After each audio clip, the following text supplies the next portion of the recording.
साथ सबसे पहले हम भारत के लोकतंत्र की सच्ची तस्वीर आज आपके सामने दिखाने जा रहे हैं, मतलब जिसके जरिए आपको यह समझ आएगा कि भारत में लोकतंत्र खतरे में है, लोकतंत्र नहीं बचा है, या लोकतंत्र की इतनी अति है जिससे देश को क्षति हो रही है। इसको अंग्रेजी में कहते हैं टू मच ऑफ डेमोक्रेसी।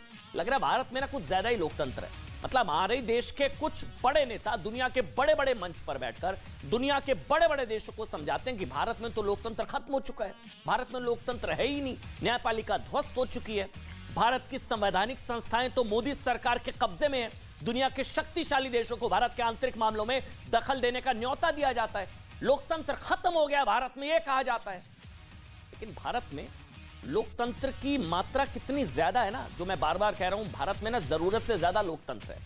यह बात आप सिर्फ दो बयानों से समझ सकते हैं। टू मच ऑफ डेमोक्रेसी है इंडिया में। पहला बयान कांग्रेस के पूर्व अध्यक्ष राहुल गांधी का, जिन्होंने ब्रिटेन में कहा था, उनको ब्रिटेन में कहने की आजादी थी कि भारत में लोकतंत्र समाप्त हो चुका है। इतना बड़ा लोकतंत्र है कि बाहर जाकर अपने देश को गाली दे सकते हैं, और ऐसा होते हुए दुनिया के बड़े बड़े देश चुपचाप देख रहे हैं। दूसरा बड़ा बयान राहुल गांधी को देश का सबसे पूजनीय नेता मानने वाले कांग्रेस के बड़े नेता, राजस्थान कांग्रेस के प्रभारी सुखजिंदर सिंह रंधावा का है। राहुल गांधी के उलट सुखजिंदर सिंह रंधावा ने साबित कर दिया कि भारत में लोकतंत्र की इतनी अति है कि कोई भी देश के प्रधानमंत्री की हत्या के लिए, प्रधानमंत्री की लिंचिंग के लिए उकसा सकता है। राहुल गांधी कह रहे हैं देश में लोकतंत्र नहीं है, रंधावा जी कह रहे हैं कि देश में तो इतना लोकतंत्र है कि ये प्रधानमंत्री की लिंचिंग के लिए उकसा सकते हैं। इसे बड़ी आसानी से अभिव्यक्ति की आजादी का नाम दिया जा सकता है।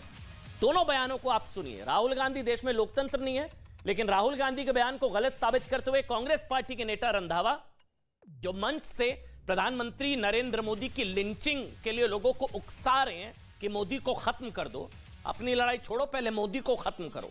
ये लोकतंत्र नहीं है तो क्या है, और क्या लोकतंत्र चाहिए? सुना दीजिए भाई एक बार। Democracy in India is a global public good, right? It impacts way further than our boundaries.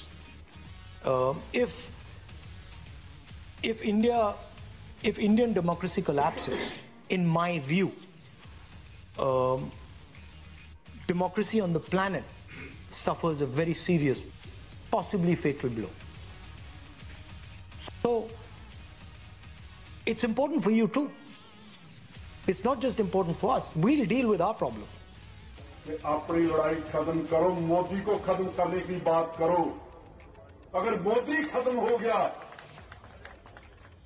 तो हिंदुस्तान बच जाएगा, अगर मोदी रहा तो हिंदुस्तान खत्म हो जाएगा। ये कहते हैं ना कि मेरे से बड़ा देशभक्त नहीं है, और भाई साहब आपको तो पता नहीं देशभक्ति का मतलब क्या है, मोदी को पता ही नहीं देशभक्ति का मतलब क्या है। यार हम मोदी नहीं खत्म कर सकते, खा गया हिंदुस्तान को। सोचिए अगर भारत में लोकतंत्र नहीं होता तो ये सांप खुले घूम रहे होते। अगर भारत में लोकतंत्र नहीं है, बुरा हाल है, लोकतांत्रिक आजादी नहीं है, अभिव्यक्ति की आजादी नहीं है, तानाशाही चल रही है, तो ये सांप खुले घूम रहे होते। ये मोदी को खत्म करने की आह्वान कर रहे हैं कि मोदी की लिंचिंग करने की बात खुले भड़का रहे हैं, लोगों को उकसा रहे हैं। अभी जिनको आपने सुना, इनका इंट्रोडक्शन दूंगा ना, आप हैरान हो जाएंगे। छोटे मोटे नेता नहीं है। जिसे आपने अभी मोदी की लिंचिंग के लिए उकसाते हुए सुना, वो कांग्रेस के सीनियर लीडर हैं। सुनिए, राजस्थान के एआईसीसी के प्रभारी हैं, राहुल गांधी की टीम के बड़े नेता हैं। ये रंधावा साहब इनका नाम है, राजस्थान के प्रभारी हैं। राहुल गांधी कह रहे हैं लोकतंत्र नहीं है, और ये कह रहे हैं कि सोचिए लोकतंत्र कितनी अति है ना हमारे देश में, ये टू मच, इनको अंदर होना चाहिए। ये प्रधानमंत्री नरेंद्र मोदी की लिंचिंग के लिए उकसा रहे हैं, लेकिन हमारे देश में तो लोकतंत्र है, बल्कि टू मच ऑफ डेमोक्रेसी है।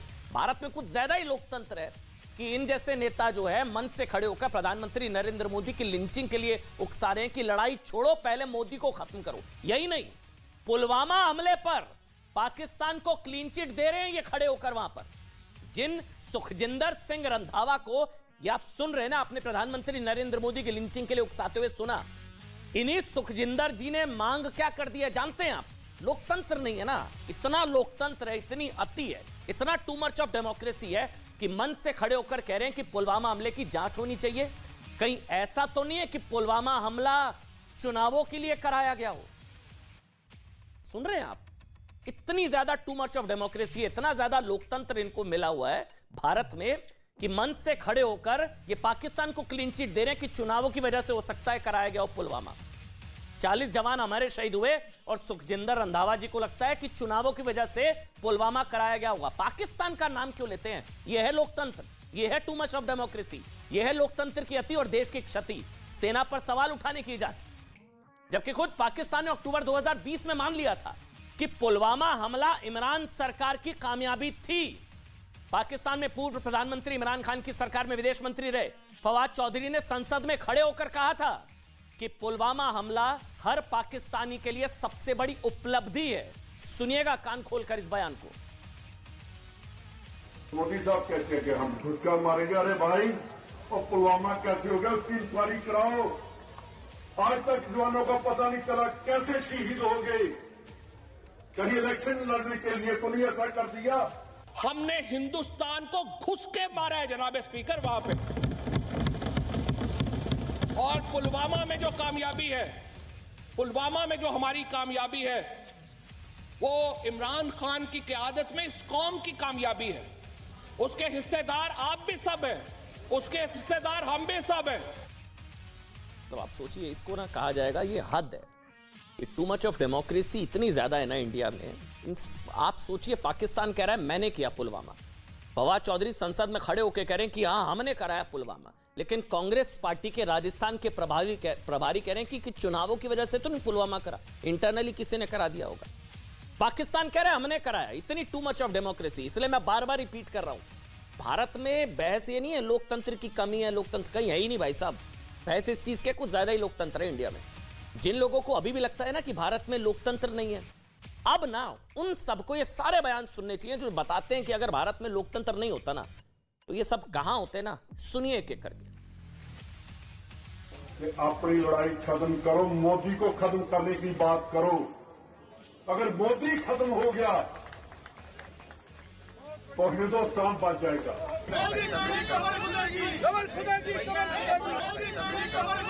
वही हाल होगा। क्या बोलेंगे कि जैसे मौत होती है ऐसे नरेंद्र मोदी की मौत होगी। हिटलर ने भी ऐसा ही एक संस्था बनाया था, उसका नाम था खाकी। सेना के बीच में उसने बनाया था। मोदी हिटलर की राह चलेगा तो हिटलर की मौत मरेगा, ये याद रख लो मोदी। ओके 7 मार्च के जमीन में योगी मोदी के जमीन में खन के वही नमक रखने का। कांग्रेस मोदी की कब्र खोदने का सपना देख रही है। कांग्रेस मोदी की कब्र खोदने में बिजी है और मोदी बेंगलुरु मैसूरू एक्सप्रेस वे बनाने में बिजी है। कांग्रेस मोदी की कब्र खोदने में व्यस्त है और मोदी गरीब का जीवन आसान बनाने में। देखिए, इसलिए ना बार बार कह रहा हूं कि बहस इस बात पर होनी ही नहीं चाहिए। बहस तो है ही नहीं भाई कि भारत में लोकतंत्र नहीं है, तो बहस ही नहीं है या नहीं है, बहस ही नहीं है। बहस ना आप इस बात पर करिएगा, आगे से कोई आपसे बात करे ना, ये बहस होनी चाहिए कि भारत में कुछ ज्यादा ही डेमोक्रेसी नहीं है, ये टू मच डेमोक्रेसी नहीं है कि इन लोगों को ऐसी इजाजत दी हुई है। मतलब ना, ये भारत में संभव है कि आप लोकतांत्रिक तरीके से चुने हुए प्रधानमंत्री की लिंचिंग के लिए उकसा सकते हैं। ये भारत में संभव है। ये भारत में लोकतंत्र की अति का नतीजा है कि आप एक चुने हुए प्रधानमंत्री की मृत्यु कामना कर सकते हैं, प्रधानमंत्री की स्वर्गीय मां के लिए अब शब्दों का इस्तेमाल कर सकते हैं। यह भी टू मच ऑफ डेमोक्रेसी का नतीजा है कि आप प्रधानमंत्री के स्वर्गीय पिता का नाम बदलकर, याद है ना पवन खेड़ा, नाम बदलकर माता पिता का मजाक उड़ा सकते हैं, चुने हुए प्रधानमंत्री को मनचाही गंदी गालियां दे सकते हैं। टू मच ऑफ डेमोक्रेसी, ज्यादा ही लोकतंत्र है भाई। विदेश में जाकर अपने देश को गाली दे सकते हैं, विदेशी दखल के लिए उकसा सकते हैं। यही नहीं, ये ना टू मच ऑफ डेमोक्रेसी का नतीजा है कि आप सेना प्रमुख को गली का गुंडा कह सकते हैं, सेना पर सवाल और सेना के शौर्य पर सर्जिकल स्ट्राइक को फर्जिकल स्ट्राइक कहकर प्रश्न चिन्ह लगा सकते हैं। पुलवामा पर कह सकते हैं कि पाकिस्तान नहीं है तो इंटरनल है। चुनी हुई सरकार को पाकिस्तान में जाकर उसकी सुपारी दे सकते हैं, याद है ना Manishankar Iyer. Too much of democracy है। यह भी टू मच ऑफ डेमोक्रेसी का ही नतीजा कि आप अदालत द्वारा घोषित आतंकवादियों की फांसी को न्यायिक हत्या बता सकते हैं। याद है, किसी एनकाउंटर में आतंकवादियों के मरने पर आंसू बहा सकते हैं, बाटला। ये भी टू मच ऑफ डेमोक्रेसी है, ज्यादा ही लोकतंत्र है भारत में। मोदी की कब्र खुदने की दुआ मांग सकते हैं और आतंकवादियों के लिए मातम मना सकते हैं। भारत की बर्बादी और टुकड़े टुकड़े की मनोकामना कर सकते हैं। ये भी लोकतंत्र की अति का ही नतीजा है कि किसी कैंपस में अफजल हम शर्मिंदा हैं, तेरे कातिल जिंदा है वाले नारेबाजी लगा सकते हैं। ये भी लोकतंत्र की अति है कि संसद द्वारा पास एक कानून के विरोध में महीनों तक सड़क और पूरे शहर को बंधक बना लिया जाता है, शाहीन बाग, और उसके एवज में दंगा हो सकता है। टू मच ऑफ डेमोक्रेसी है, गुस्सा आता है ना भाई कभी कभी। ये भी टू मच ऑफ डेमोक्रेसी का नतीजा है कि देश के दुश्मनों का साथ देकर भारत के खिलाफ आप साजिश कर सकते हैं, इसकी आजादी है। ऐसे ना भरे पड़े उदाहरण, भरे पड़े हैं, लेकिन भारत ही दुनिया में इकलौता ऐसा लोकतंत्र है जहां इतनी ज्यादा आजादी है। ये टू मच ऑफ, इतनी ज्यादा आजादी है, और ये कहने में हमें कोई हिचक नहीं है कि भारत में दरअसल लोकतंत्र की अति है, जिससे देश को कभी कभी क्षति का भी खतरा रहता है। जो राहुल गांधी वाले बयान को, जिस पर आप कहा जा रहा है कि खतरनाक है, जिसको लेकर गंभीरता से सोचने की वाकई हम सबको जरूरत है। अब सोचिए ना, मोदी से इतनी नफरत क्यों है? चलिए अब इसको अब मैं आपके लिए एनालिसिस करूंगा। क्यों देश को सर्वोच्च नेता की लिंचिंग की बात कही जाती है? यह शायद चिढ़ इसलिए क्योंकि अपने फायदे के लिए ना भारत को, भारत की सेना को, भारत की संप्रभुता को, भारत की न्याय व्यवस्था को बदनाम करने वाले नेताओं को देश की जनता नकार रही है। मोदी से हारे इसलिए मृत्यु कामना के सहारे। यह चिढ़ शायद इसलिए भी है क्योंकि देश की जांच एजेंसियां बिना डर, बिना दबाव, स्वतंत्र ढंग से भ्रष्टाचार के खिलाफ लड़ाई लड़ रही है। सवालों से सामना इसलिए मोदी की मृत्यु कामना। तेजी से भ्रष्टाचार पर कार्रवाई हो रही है। ईडी ने पिछले 8 साल में भ्रष्टाचार से कमाई गई 3000 करोड़ की संपत्ति जब्त की। देश के बड़े से बड़े नेताओं से पूछताछ करने की हिम्मत दिखाई। सवालों से सामना इसलिए मोदी की मृत्यु कामना। ये देखिए ना, भ्रष्टाचार का बरगद। दिल्ली के शराब घोटाले में उप मुख्यमंत्री मनीष सिसोदिया को सीबीआई के बाद ईडी गिरफ्तार कर चुकी है। तेलंगाना के मुख्यमंत्री के चंद्रशेखर राव की बेटी के कविता से शराब घोटाले में 8 घंटे पूछताछ हुई।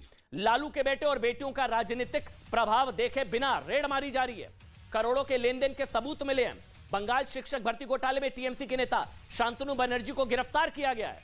क्रिकेट घोटाले में जम्मू कश्मीर के पूर्व मुख्यमंत्री फारूक अब्दुल्ला के खिलाफ चार्जशीट दाखिल हो चुकी है। उद्धव गुट के बड़े नेता संजय राउत जेल भेजे गए। 25,000 करोड़ के रोशनी एक्ट घोटाले की सीबीआई जांच कर रही है। महबूबा मुफ्ती, फारूक अब्दुल्ला आरोपी हैं, और ईडी खनन घोटाले में झारखंड के मुख्यमंत्री हेमंत सोरेन के खिलाफ भी जांच कर रही है। और नेशनल हेराल्ड मामला कैसे भूल सकते हैं? बेल पर हैं राहुल गांधी, सोनिया गांधी।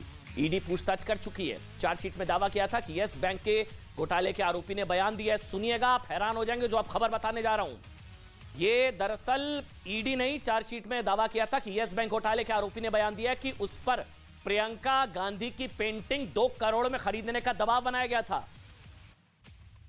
और इसीलिए सवालों से सामना, इसलिए प्रधानमंत्री नरेंद्र मोदी की मृत्यु कामना। भ्रष्टाचार का बरगद, जड़ें कट रही हैं, इसलिए दर्द हो रहा है। अब हम राहुल गांधी को इंदिरा गांधी के शासनकाल का उदाहरण देकर मोदी सरकार के लोकतंत्र और कांग्रेस सरकार के लोकतंत्र का फर्क समझाते हैं। बहुत ध्यान से समझिएगा। देखिए, राहुल गांधी के खिलाफ बीजेपी सांसद निशिकांत दुबे ने मांग कर दी है कि राहुल गांधी की संसद सदस्यता रद्द कर देनी चाहिए, क्योंकि उन्होंने राष्ट्रपति के अभिभाषण पर धन्यवाद प्रस्ताव पर चर्चा के दौरान भ्रामक, गलत, आपत्तिजनक, असंसदीय और अपमानजनक बयान दिया।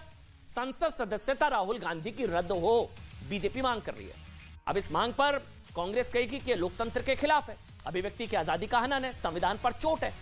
लेकिन आपको बता दें, इंदिरा सरकार में 1976 में सुब्रमण्यम स्वामी को राज्यसभा से बर्खास्त कर दिया गया था, क्योंकि उन्होंने संसद में प्रधानमंत्री इंदिरा गांधी के खिलाफ आरोप लगाए थे। राहुल गांधी को इंदिरा सरकार और मोदी सरकार का यह फर्क शायद आज जरूर समझ में आएगा, क्योंकि तब लोकतंत्र खतरे में आया था या आज लोकतंत्र खतरे में आ रहा है। इस बीच एक बड़ी खबर हमको